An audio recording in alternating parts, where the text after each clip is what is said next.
안녕하세요. 경기도에 거주하고 올해 환갑을 맞이한 만 60세 여성입니다. 이번에 제 생일을 맞이해서 딸이 환갑을 축하한다며 가족 여행을 선물해 주었는데요.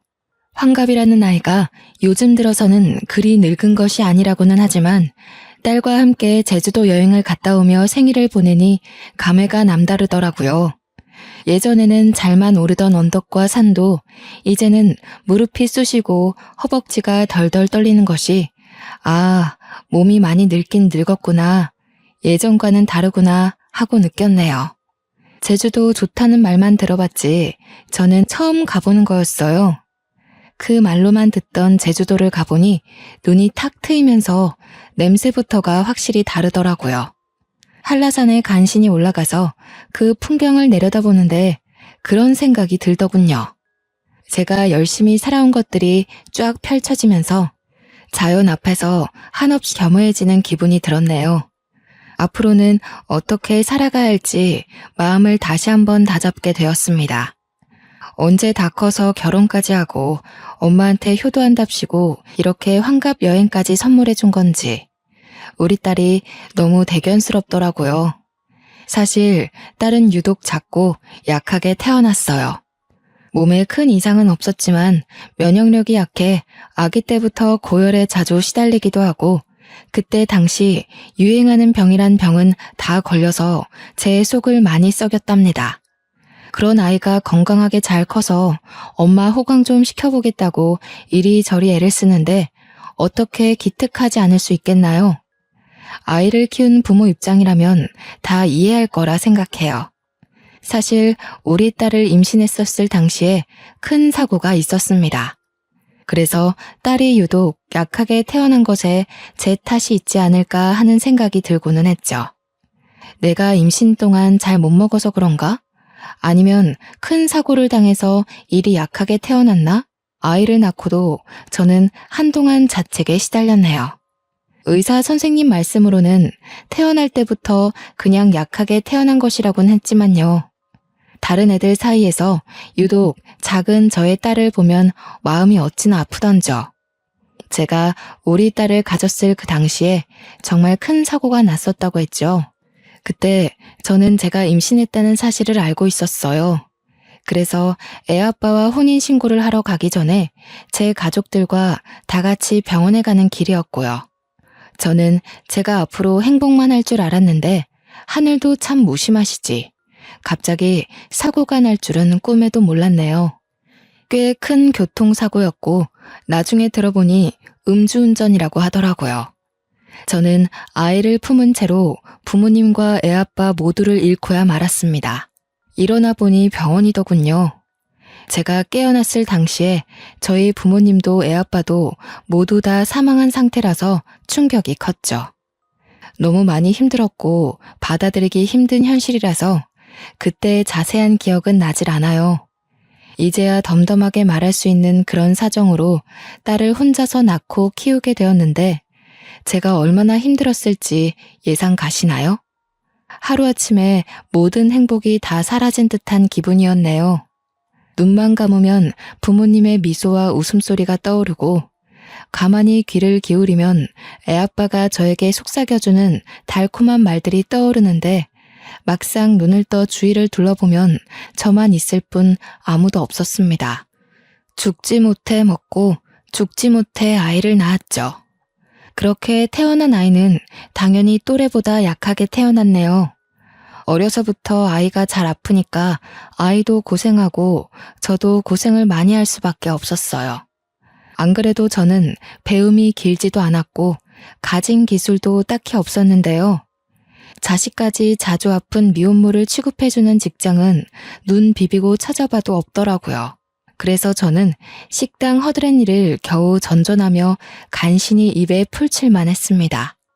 그마저도 아이가 아프면 빠질 수밖에 없으니 정말 당연하게도 식당 허드렛 일로는 나가는 돈이 채워지지 않더군요. 부업을 찾아다니며 인형에 단추를 붙이는 등 여러 일을 하다가 시간이 날 때마다 반찬을 만들어 시장에 내다 파는 식으로 돈을 벌기 시작했어요. 그리 모은 돈은 모으는 족족 철마다 아픈 우리 딸에게 쏟아부었고 밑 빠진 독에 물 붓는 듯한 생활을 이어갔습니다. 시간이 날 때마다 반찬을 만들다 보니 정해진 날짜에 반찬을 만들어 팔 수는 없었지만요. 그래도 그런 생활이 몇 년이 흐르니 저에게도 단골이라는 손님이 생기더라고요. 그중 제일은 한 할머니셨는데 저에게서 반찬을 사가실 때마다 저를 그리 구박하고는 했어요. 도대체 장사를 언제 하는지 말을 해달라며 왜 장사의 기본조차 잘 안 지키냐고 툴툴대던 할머니셨죠. 내가 원래 잘 돌아다니지 않는데 이 반찬 때문에 시장을 매일 둘러봐. 매일 둘러본다고. 도대체 언제 나와서 반찬 갖다 파는 거야? 나에게만 귀띔 좀 해줘. 도대체 반찬 가게는 또 언제 낼 계획이고? 에휴, 좀만 맛없었어도 진작에 안 왔어. 장사의 기본도 안 되어 있는데 맘만 좋아가지고는. 문 열면 꼭 말해줘야 해. 알았지, 세댁?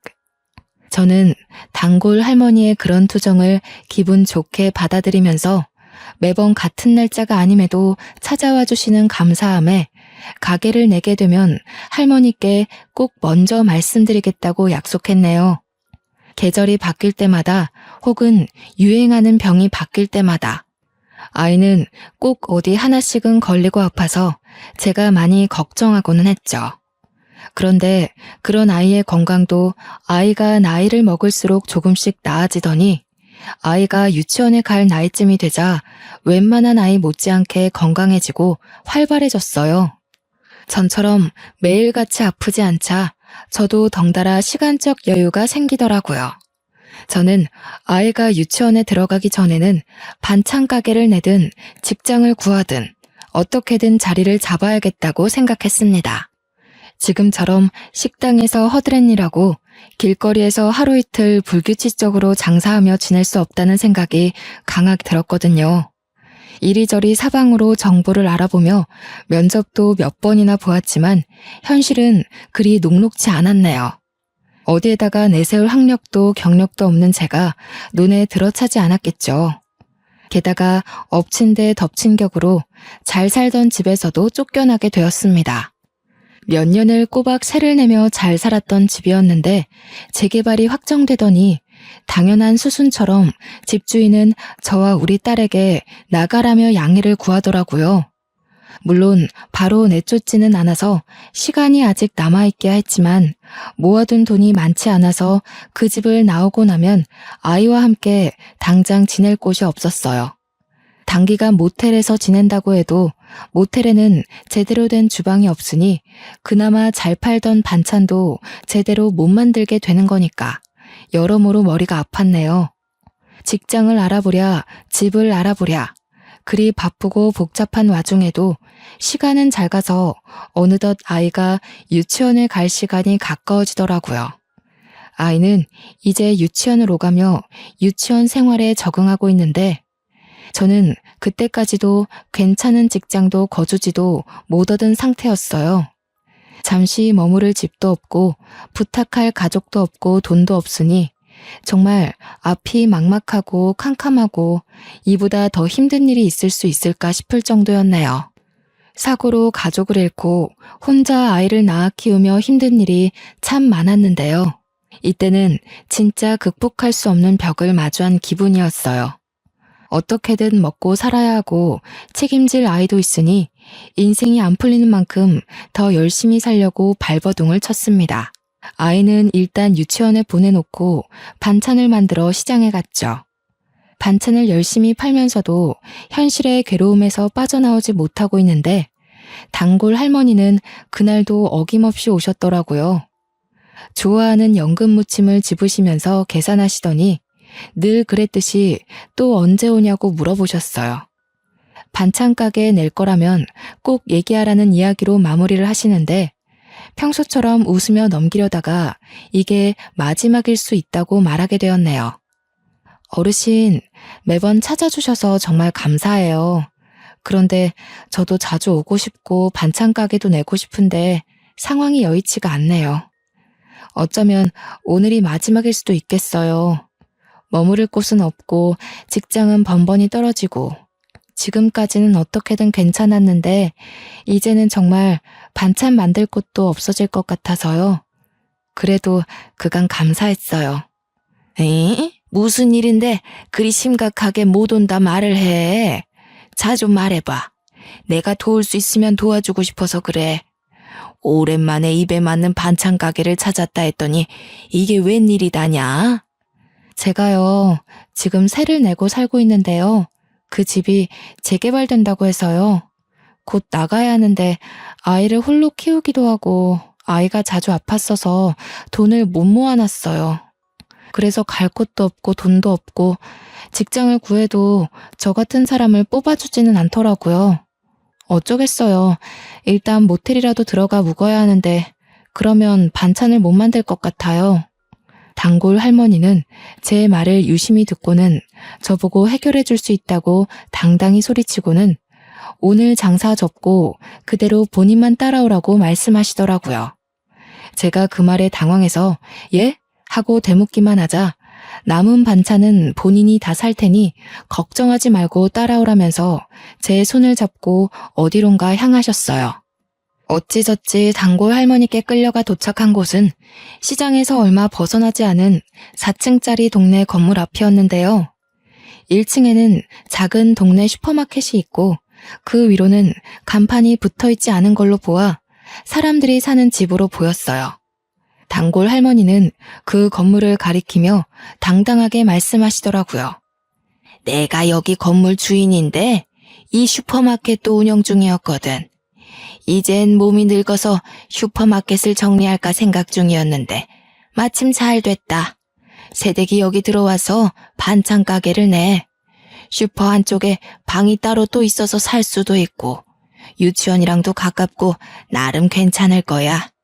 월세는 따로 안 받는 대신 반찬으로 줘. 알고 보니 단골 할머니는 건물을 몇 채나 보유하고 있던 부자 할머니셨어요. 그중 한 건물의 1층짜리에 동네 슈퍼마켓을 운영하고 있었는데 그 슈퍼마켓을 정리할 예정이었다며 그 자리에 반찬 가게를 내라며 저에게 돈도 안 받고 내어주시겠다고 하시는 거예요.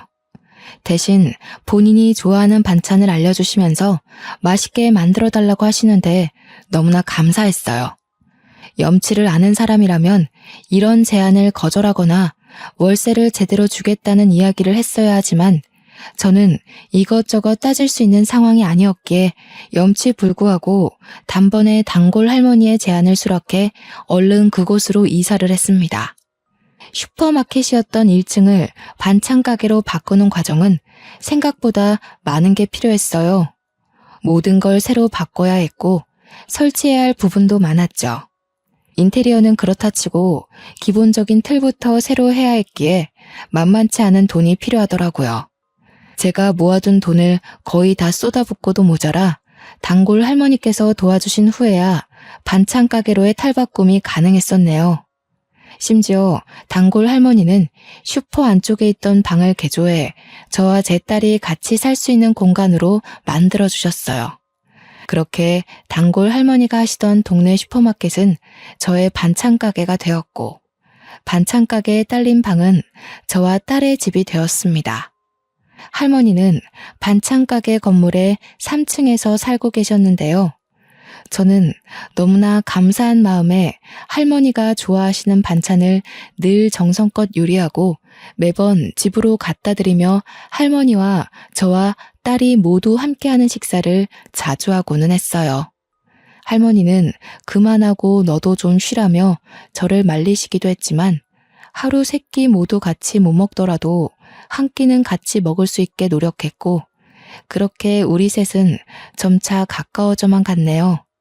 반찬을 챙기다 밥을 챙기게 되었고 밥을 챙기자 식사를 꾸준히 잘하시는지 확인하게 되었고 식사를 확인하자 어느새 생신도 챙기고 명절도 챙기고 할머니의 건강도 챙기게 되더라고요.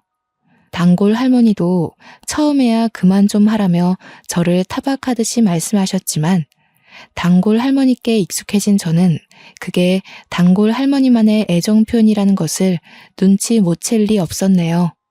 그리 아니라고 말씀하셨지만 단골 할머니는 많이 외로우셨나 봐요. 그리고 딸을 혼자 키우고 있던 저도 많이 외로웠나 봅니다. 피가 이어지지는 않았지만 매일 얼굴을 마주보며 밥을 먹으니 가족 같더라고요. 저는 언제부턴가 단골 할머니를 어머님이라 불렀고 제 딸은 단골 할머니를 할머니라고 부르게 시작했어요. 어머님은 그런 우리를 보며 싫지 않으신지 아주 그냥 자식 다 됐구만 하고 말씀하시며 아주 가끔 딸과 손녀라고 불러주셨습니다. 저의 반찬 가게는 처음부터 잘 되지는 않았지만요.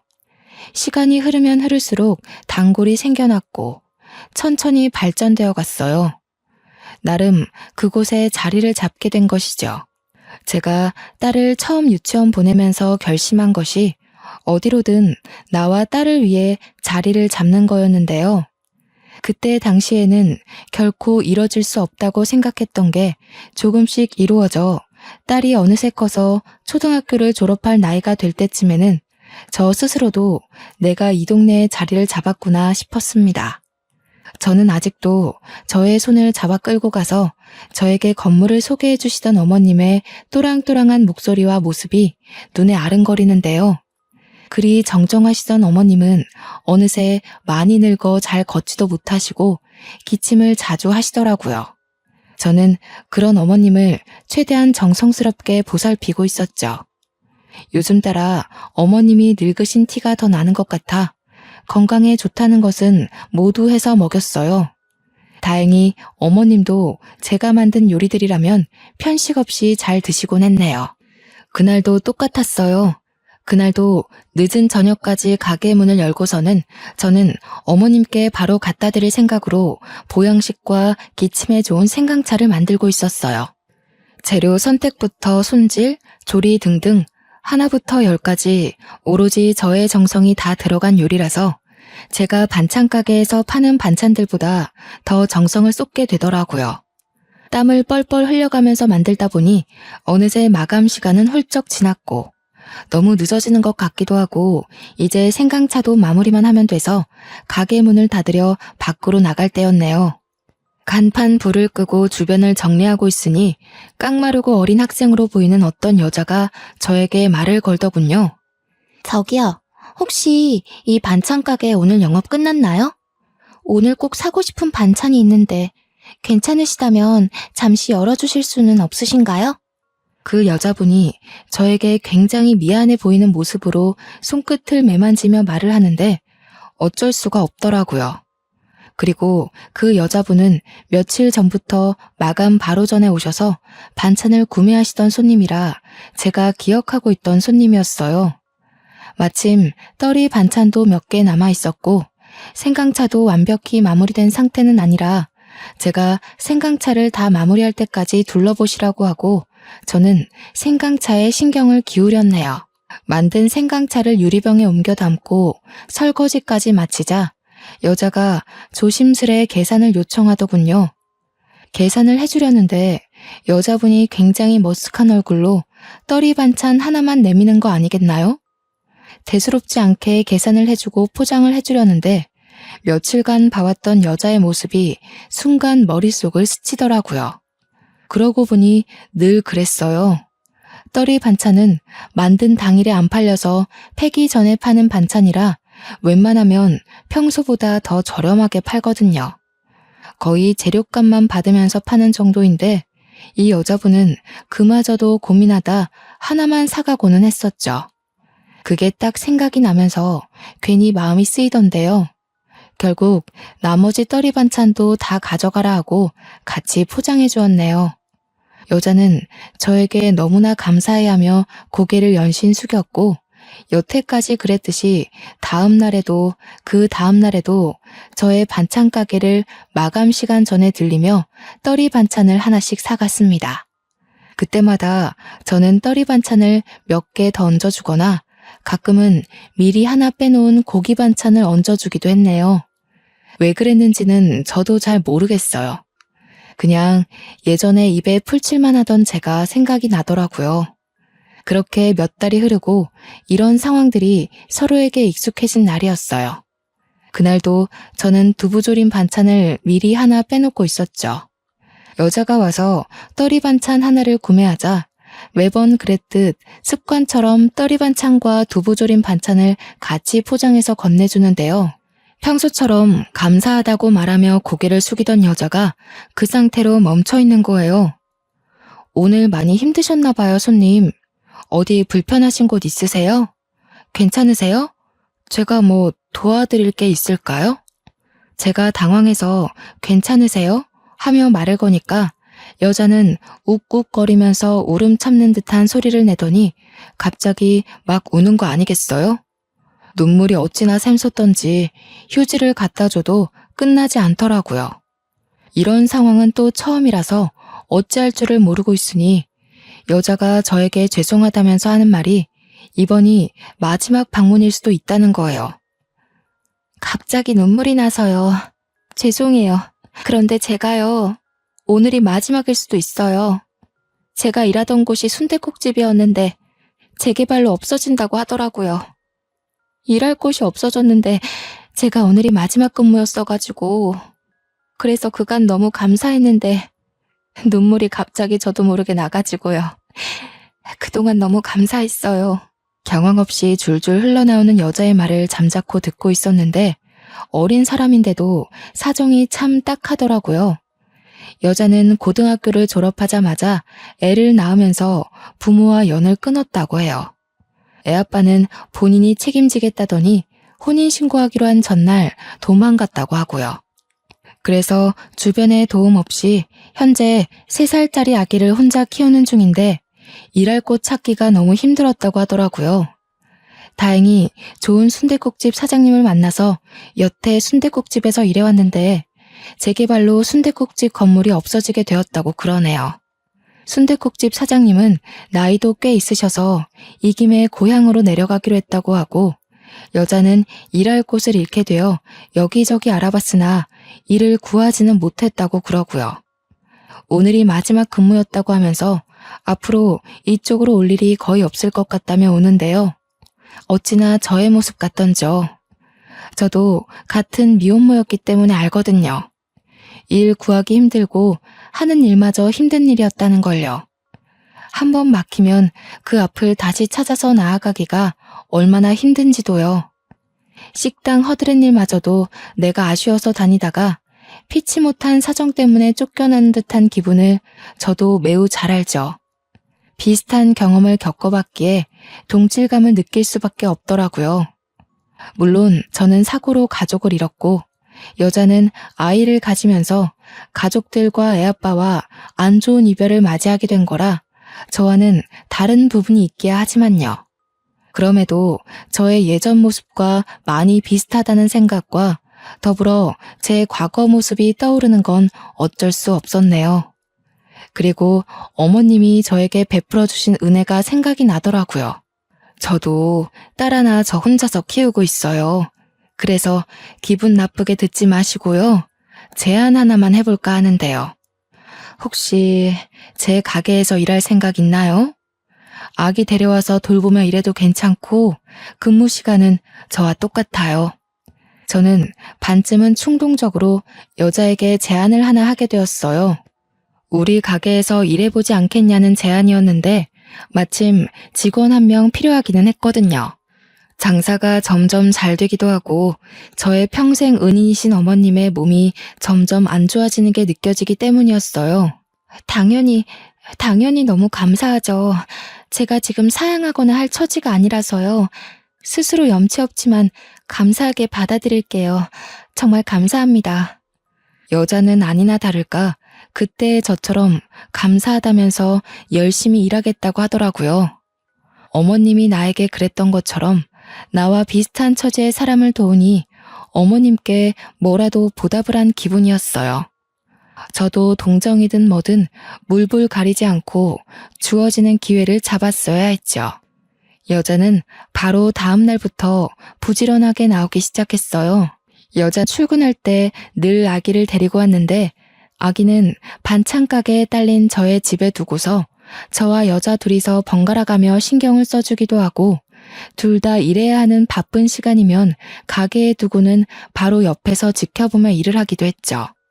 어떨 때는 어머님이 내려와서 심심하다며 돌보아 주기도 하고 저의 딸이 가끔 가다 아기가 귀엽다며 친구와 놀지도 않고 놀아주기도 했습니다. 어머님은 처음 여자를 봤을 때 그리고 아기를 봤을 때 혀를 한번 차시더니 저에게 네가 그럴 줄 알았다 하시더라고요. 어머님은 저에게 칭찬인지 아닌지 헷갈리는 말을 해주시기도 했어요. 네 입도 풀칠하기 힘들겠는데 너랑 똑같은 애 데려와서 먹여 살리려고 하는구나. 에휴, 그래. 사람이 서로 도우며 살아야지 뭐 어떡하겠니. 잘했다. 나도 너를 외면할 수 없었듯이 너도 저 사람을 외면할 수 없었겠지. 사람은 모두 다 그러고 사는 거다. 저 사람도 나중에 누군가를 도울 수 있겠지. 어머님이 저를 도와 새 인생을 살게 해주셨듯이 저도 여자를 도와서 여자가 새 인생을 살 수 있게 해줄 수가 있을까요? 돕기야 했지만 어머님이 저에게 베푸셨던 그 은혜만큼인지 확신이 들지는 않았네요. 여자는 일을 야무지게 잘하더라고요. 무엇이든 먼저 나서서 배우려고 노력하고 제가 특히나 신경 쓰는 재료의 신선도나 청결에 관한 부분에도 귀신같이 알아채고 신경 쓰기도 하고요. 한 번 알려준 것은 다시 안 알려줘도 될 정도로 습득 또한 빨랐습니다. 여자 덕분에 제 일이 많이 수월해졌죠. 예전처럼 가게를 밤늦게까지 열어가며 어머님 드릴 요리를 하지 않아도 됐어요. 여자가 가게 일할 동안 저는 어머님을 위한 요리를 하기도 하고 어머님과 같이 병원에 가서 약을 타오는 등 시간을 알차게 쓸 수 있었기 때문이에요. 좋은 점은 수없이 많았지만 나쁜 점이 없지는 않았어요. 충동적으로 뽑은 만큼 처음에는 저도 여자에 대해서 잘 모르는 부분도 많고 서로 안 맞는 부분이 있었거든요. 그렇지만 우리는 서로를 배려해가며 맞춰갔습니다. 아기가 아플 때면 저는 여자에게 얼른 퇴근하고 병원에 가보라며 등 떠밀기도 했고 어머님이 아프시면 여자가 저에게 어머님을 돌봐드리라며 등 떠밀기도 했어요. 서로가 비슷한 사정이니 금세 친해지게 되더라고요. 어머님과 저, 그리고 우리 딸까지 셋이서 먹던 저녁은 여자와 아기를 포함해 5이서 먹게 되었고요. 처음엔 어색해하던 어머님도 싹싹한 여자의 태도에 적응을 빠르게 하셨어요. 저 혼자 요리하고 설거지하던 것도 여자와 둘이서 나눠서 하니 착착 진행되고 얼마나 수월하게 끝나던지요. 여자에게 도움을 주려고 같이 일하자고 한 행동이 되려 저에게 도움이 되는 듯 했네요. 피가 이어진 가족은 아니지만 끈끈한 인연이 닿았다는 생각이 들었어요. 마치 어머님과 저 그리고 여자는 엄마와 자매 같다는 또한 잠시나마 했습니다. 어머님도 북적북적한 분위기가 싫지 않아 보였어요. 오히려 어린 아기까지 있으니 힘이 더 넘치시는 듯 보이기도 하셨네요. 그런 상황에서 여자가 저를 잘 따라줘서 얼마나 고맙던지요. 그렇게 1년이 지났을까요? 잘 모르는 남에게 도움이 되려 했던 저는 오히려 행운이 굴러들어온 것 같았네요. 시간이 지날수록 친해져서 제 딸은 여자를 이모라고 부르며 좋아하게 되었고 아기는 제 딸을 누나라고 부르는 사이가 되었어요. 단골 할머니인 할머님은 아기와 내 딸의 할머니가 되어주셨고 저와 여자, 어머님은 어느새 가족이 된 듯 싶었습니다. 그렇게 아무런 반전 없이 행복하기만 했다면 얼마나 좋았을까요? 예전에도 제 인생에 행복이라는 게 찾아온 듯 하다가 결국 한순간의 사고로 가족을 모두 잃었단 말이에요. 이번에도 저는 막연한 행복을 꿈꾸고 있다가 찬물을 거하게 맞아버렸습니다. 그날은 어머님의 생신이셨어요. 원래는 저녁을 대부분 다 같이 먹었는데요. 그날은 가게 문을 일찍 닫고서는 다 같이 점심부터 맛있는 밥을 먹으려고 했어요. 몇 안 되는 기쁜 날이고 어머님 건강도 날이면 날마다 안 좋아지시니 저는 그 하루를 정말 좋게 보내고 싶었습니다. 미래의 오늘을 떠올리면 정말 행복하게 식사했었지, 어머님께 좋은 추억 선물해드렸었지 자신할 수 있게끔 말이에요. 안 그래도 어머님은 감기로 골골대시던 터라 몸에 좋다는 반찬은 다 만들었던 것 같아요. 어머님이 워낙 좋아하시던 연근무침은 물론 속 편하게 드실 수 있는 전복죽도 만들고, 생신이시니까 미역국도 만들고, 조기도 실한 놈으로 구에다가 구웠죠. 미리 준비해 놓은 생크림 케이크에 초를 꽂고 부르쳐서 생일 축하 노래도 불러드렸습니다. 뭐 이런 걸 쓰냐며 고깔모자를 흉보시던 어머님은 결국 고깔모자를 쓰고 박수를 치면서 우리들의 생신 축하 노래를 즐기시더라고요. 그리 거대하지 않고 소박한 잔치였지만 우리는 모두 행복하게 웃었던 기억이 나요. 어머님은 케이크도 조금 먹기도 하고 제가 만든 전복죽과 미역국을 몇 술 뜨시다가 잠이 온다며 누워 낮잠을 주무셨어요. 그리고는 그대로 다시 깨어나시지 않은 채 눈을 감으셨습니다. 처음에는 정말 믿을 수가 없더라고요.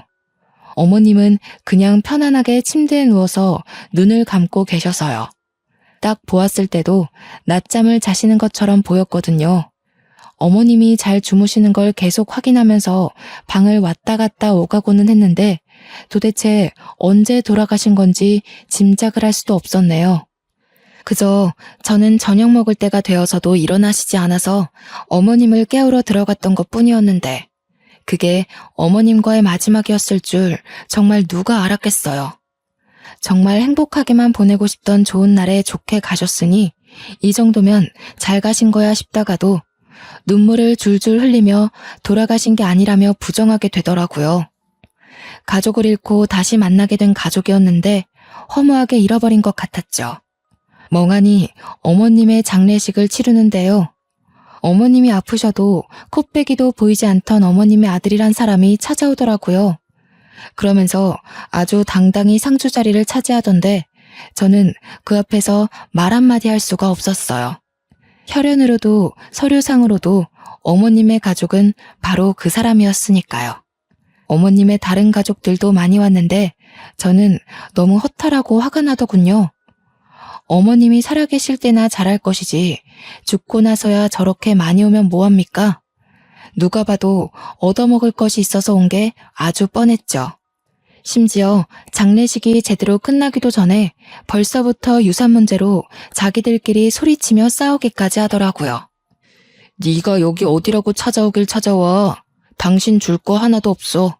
당장 저리 가지 못해?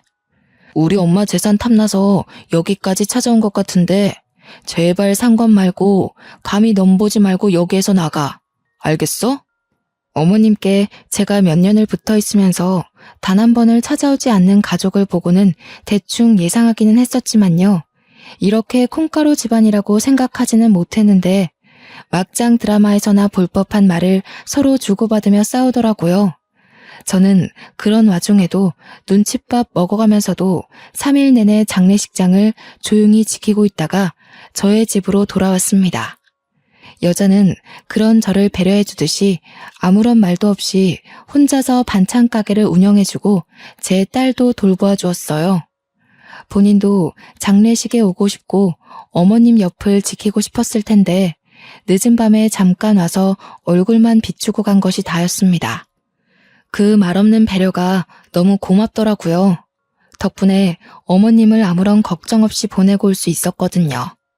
매일 어머님의 밥과 반찬을 챙겨드리기는 했었지만요. 그것 말고는 별다른 것을 해드린 게 없어서요. 그렇게 어머님을 보내니 마음이 너무 헛헛하더라고요. 제가 좀 더 열심히 살아서 제가 받은 은혜만큼은 어머님께 꼭 보답하고 싶었는데 어머님도 떠났고 그냥 모든 것이 너무 늦어버린 것 같아 슬프더군요. 며칠 내내 어머님의 집에서 생활하며 멍하니 있으니 딸도 그렇고 여자도 그렇고 저를 많이 걱정해 주었습니다. 조용히 다가와서 저를 꽉 껴안아 주기도 하고 밥을 먹으라며 숟가락으로 밥을 한가득 떠가지고는 입에 대주기도 하더라고요.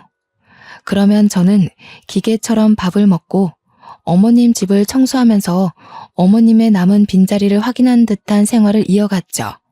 일주일이 지났을까요? 한 달이 지났을까요? 달력조차 보지 않고 흘려보낸 시간이 많아 가늠조차 할 수 없더군요. 어머님의 집에서 냉장고 정리를 하다가 제가 드렸던 연금 무침을 보는데요. 어느새 곰팡이가 쓸어 있더라고요. 어머님은 제가 만든 연금 무침을 워낙에 좋아하셔서 한 번도 남기신 적이 없었는데 떠나신 어머님의 냉장고 속 연금 무침에는 하얀 곰팡이가 여러 군데 피어 있었어요. 그게 정말 뭐라고 눈물이 마구 나던지 그대로 주저앉아서 펑펑 울었습니다. 참았던 감정을 다 쓰고 나면 후련하다고 하잖아요. 저도 참았던 눈물을 다 쏟고 나니 후련하더라고요. 이대로 멍청하게 살 수는 없다 싶었어요. 어머님도 그런 것을 원하시지는 않을 것 같았죠. 기운을 내서 슬픔을 견디며 반찬 가게 문을 열었는데요. 타이밍이라는 것은 참 신기하더군요. 변호사라는 사람이 찾아와서는 저에게 말했습니다. 안녕하세요. 혹시 땡땡 반찬 가게를 운영 중이신 김미영 씨 맞으십니까? 권미자 씨 관련해 잠시 드릴 말씀이 있는데 시간 괜찮으신가요? 어머님 이름까지 거론이 되는데 자리를 어찌 피할 수가 있겠나요? 당연히 시간 괜찮다면서 가게에 딸린 저의 집에 들어가 잠시 이야기를 나눴죠. 그 변호사님이 어려운 법률 용어를 써가면서 말씀하시다가 제가 잘 못 알아들으니까 굉장히 쉽게 풀어서 설명해 주시더라고요. 그러니까 어머님은 사망하시기 전에 유서를 작성하셨다고 해요. 어머님은 본인이 아프실 때마다 아프다고 자식들에게 연락을 하시고는 했는데요. 자식들은 그런 어머님의 연락을 받지도 않고 한 번을 찾아오지도 않았어요. 어머님은 그런 자식들에게 많이 서운해하시고 또 많이 괘씸해하셨나 봐요. 변호사님의 말씀으로는 내가 죽을 땐 죽더라도 이대로 다 주면서 죽을 수는 없다고 하셨었대요. 아무튼 어머님의 유서에 작성된 바를 따르면 어머님이 저에게 반찬 가게 건물을 물려준다는 것이 명시되어 있다고 말씀하시는 거예요. 그러면서 반찬 가게가 있는 이 건물이 나의 것이라며 무슨 서류를 주시고는 서명을 받아가셨습니다. 자세히는 모르겠지만 서류상의 모든 절차가 순조롭게 끝이 날 예정이니 걱정하지 말라고 말해주시더라고요.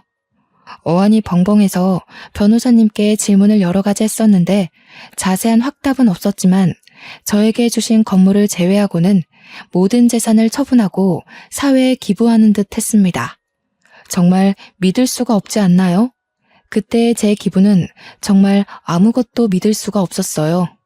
어머님이 돌아가신 것도 믿을 수가 없는데 무슨 변호사의 건물에 사기 아닌가 싶었네요.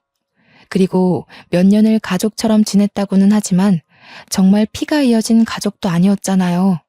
제가 어머님께 은혜를 받으면 받았지 이렇게 큰 재산을 물려받을 정도로 무언가를 해드린 적이 없다고 생각도 들었고요. 그런데 이렇게 돌아가시면서도 저에게 하나를 더 지어주고 가시니 그럼 나는 무얼 해야 보답할 수 있지? 생각이 많아질 수밖에 없더라고요. 당연하게도 어머님의 가족이라는 분들은 매번 반찬 가게를 찾아와 행패를 부리고는 했습니다.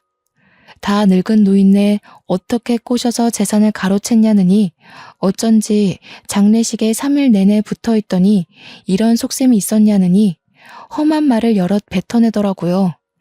저는 변호사님이 주고 가신 명함 전화번호로 연락을 취하며 장례식에서 못 뱉던 말을 그제야 한마디 당당히 내뱉을 수 있었네요. 너네들이 자식이긴 자식이야? 어머님이 아프시다고 전화를 걸어도 받지도 않고 무시만 하더니 돌아가시고 나서야 찾아와서는 재산 내놓으라고 큰 소리만 치고 정말 너네가 어머님 자식 맞아? 난 어머님과 피는 이어지지 않았지만 그래도 내가 입은 은혜만큼은 갚으려고 애를 쓰며 살았어. 이건 어머님의 결정이야. 누구도 뭐라 못해. 어머님의 자식들에게 말을 내뱉으면서도 마음이 좋지는 않더라고요. 그래도 유서에 남긴 어머님의 뜻을 지키려고 했습니다. 어머님은요, 늘 말씀은 인색하게 하셨지만 마음이 참 따뜻하고 여린 분이셨어요.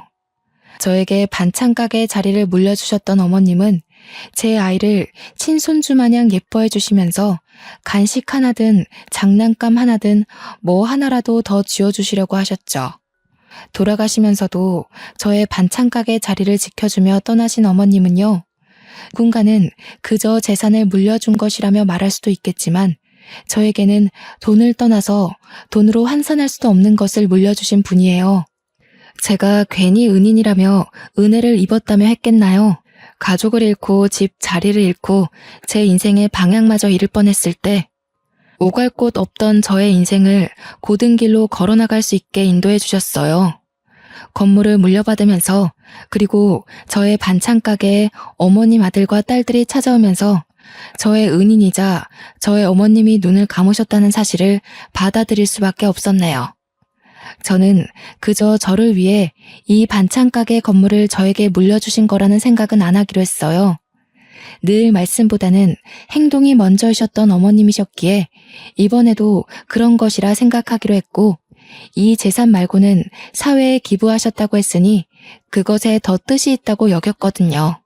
변호사님이 제 반찬가게에서 떠나실 때 저는 어린아이처럼 엉엉 울었는데요. 그런 저를 여자가 안아서 달래주기도 했지만 제가 쉽게 그치질 않자 옆에 있던 저의 딸과 여자의 아이는 왜 우냐며 저와 같이 엉엉 울어주었어요. 그렇게 펑펑 눈물을 쏟아내면서 저는 다짐한 게 하나 있습니다. 바로 어머님께 부끄럼 없이 살 거라는 다짐이에요. 맛있게 드셔주시던 단골 할머니이자 저의 어머님은 이제 세상에 없지만 저는 더 열심히 반찬을 만들기 시작했어요. 다행히 열심히 하면 할수록 감사하게도 손님들의 반응이 좋더라고요. 일에 매달리면서 어머님에 대한 그리움을 덜어내려고 애를 썼네요. 그렇게 저는 여자와 함께 가게를 운영하면서요, 반찬 가짓수를 늘리는 데에 만족하지 않고 때로는 반찬을 따로 더 만들어 도움이 필요한 분들께 나누어 드리기도 하고, 시간을 내어 오갈 곳 없는 분들에게 아침 식사를 무료로 제공하기도 하며 뜻깊은 일들을 하려고 했습니다. 아무것도 모르는 남들에게 베푸는 게 말이야 쉽지 정말 쉽지 않더라고요. 동네에서는 아무것도 받지 않고 나눠주려고 하는 저를 이상하게 쳐다보기도 하고, 때로는 왜 본인은 공짜로 안 주냐며 뭐라 하시는 손님분들도 계셨어요. 그때마다 어떻게 대처해야 할지 몰라 헤매던 저는 그런 상황에 익숙해져 갔고, 이제는 그런 상황을 능숙하게 다룰 수 있게 되었네요. 현재 여자는요, 우리 반찬가게 2호점을 내서 어엿한 가게 주인이 되었고요. 아직도 저에게 감사하다는 말을 하고 있어요. 이제는 워낙 친하기도 하고 그 정도는 아니라고 생각해서 부담스럽기도 했는데, 생각해보니 저에게 어머님 같은 존재가 있듯이 여자도 저를 그리 생각하는 것 아닐까 싶더라고요. 어머님 같은 사람이 되는 게 저의 인생 목표가 되었기에 여자의 감사 표현 또한 감사하게 생각하기로 했죠. 그 어렸던 여자의 아기는 어느새 대학생이 되어 종강만을 기다리고 있어요. 시간이 진짜 빠르게 지나갔죠. 아기는 저를 이모라고 부르는데요. 가족과 같은, 아니 가족이라고 부르는 게 당연한 사이가 되어 잘 지내고 있습니다. 우리 딸은 몇 년 전 의사를 만나서 작년에 결혼식을 올렸어요. 둘이서 어찌나 알콩달콩 깨붙고 사는지 자연스레 마음이 놓이더라고요. 그리고 저는 아직도 그 자리 그대로 반찬 가게를 운영하면서 어머님을 위한 반찬을 만들고 있답니다. 그러고 보니 이제 곧 어머님의 제삿날이 다가오고 있네요. 올해도 정말 맛있는 식사를 대접해 드릴 생각에 기분이 설레이고는 합니다. 저는 앞으로도 여자와 잘 지내면서 여자뿐 아니라 도움이 필요한 다른 사람들에게도 어머님 같은 존재가 되어 살고 싶어요. 그게 바로 저에게 반찬가게 건물까지 내어주신 어머님의 마음이라 생각하거든요. 저에게 베풀어 주신 은혜를 잊지 않고 잘 간직한 채 저 또한 베푸는 것이 이번에 제주도에 여행 가서 또 한 번 다짐한 마음이랍니다. 제가 이렇게 말하면 제 딸은 또 저런다며 싫어하고는 해요. 아무래도 제가 늙어가니 저의 몸을 걱정해주는 거겠죠. 언제까지 할머니 타령할 거냐며 이제 엄마 인생을 챙기라고 잔소리를 하고는 하는데요. 그 또한 쉽지 않네요.